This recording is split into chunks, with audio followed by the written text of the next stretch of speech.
Okay, so I'm gonna do the second example. This second example is the same example on your notes on page 2, but on your notes is actually number 1.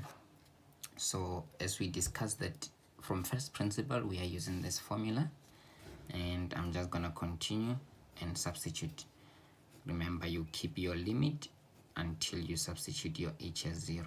So remember, this part means go to the original f function. Wherever there is x, you replace it with x plus h. So this will be negative. I have x squared, so I replace that with x plus h squared, plus 4, and then the x, I replace it with x plus h.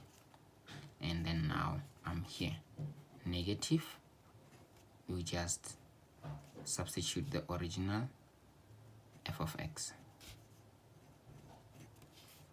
all divided by h, and then we can simplify, break down the brackets wherever we need to. So this part will be negative, the inside part is x squared plus 2 xh plus h squared, and then this part will be 4x plus 4h plus x squared minus 4x, all divided by h. Limit when h approaches 0. Now when you break this bracket, everything just gonna change the sign. We have negative x squared, negative 2xh, negative h squared, plus 4x, plus 4h, plus x squared, minus 4x,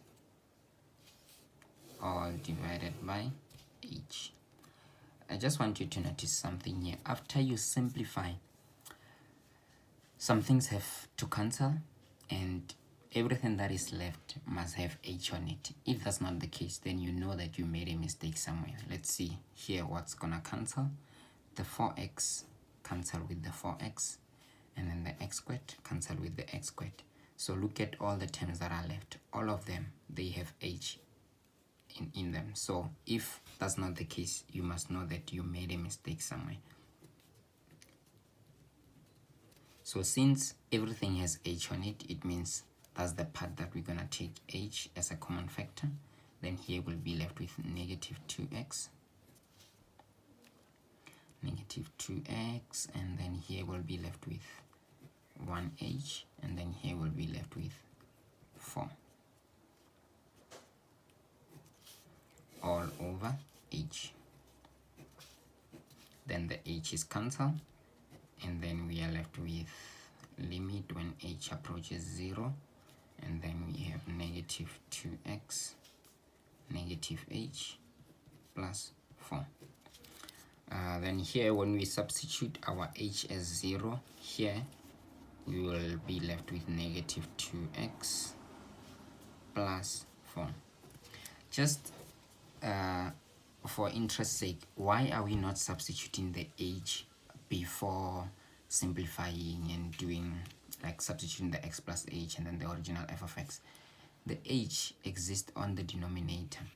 So remember, in mathematics, if we substitute our denominator as 0, then it just makes everything undefined. We cannot have our denominator as 0. So that's why we are simplifying until the h can cancel as a denominator. Then that's when we have the right to substitute the h as 0. Just to check our answer if it's correct. So remember, we had the original function as negative x squared plus 4x. If I'm using the differentiation rules, if I take this and multiply it in front, I will have negative 2x, and then this, the derivative is just 4. So you can see that it goes back to this. So this is how you can always check whether your answer is correct.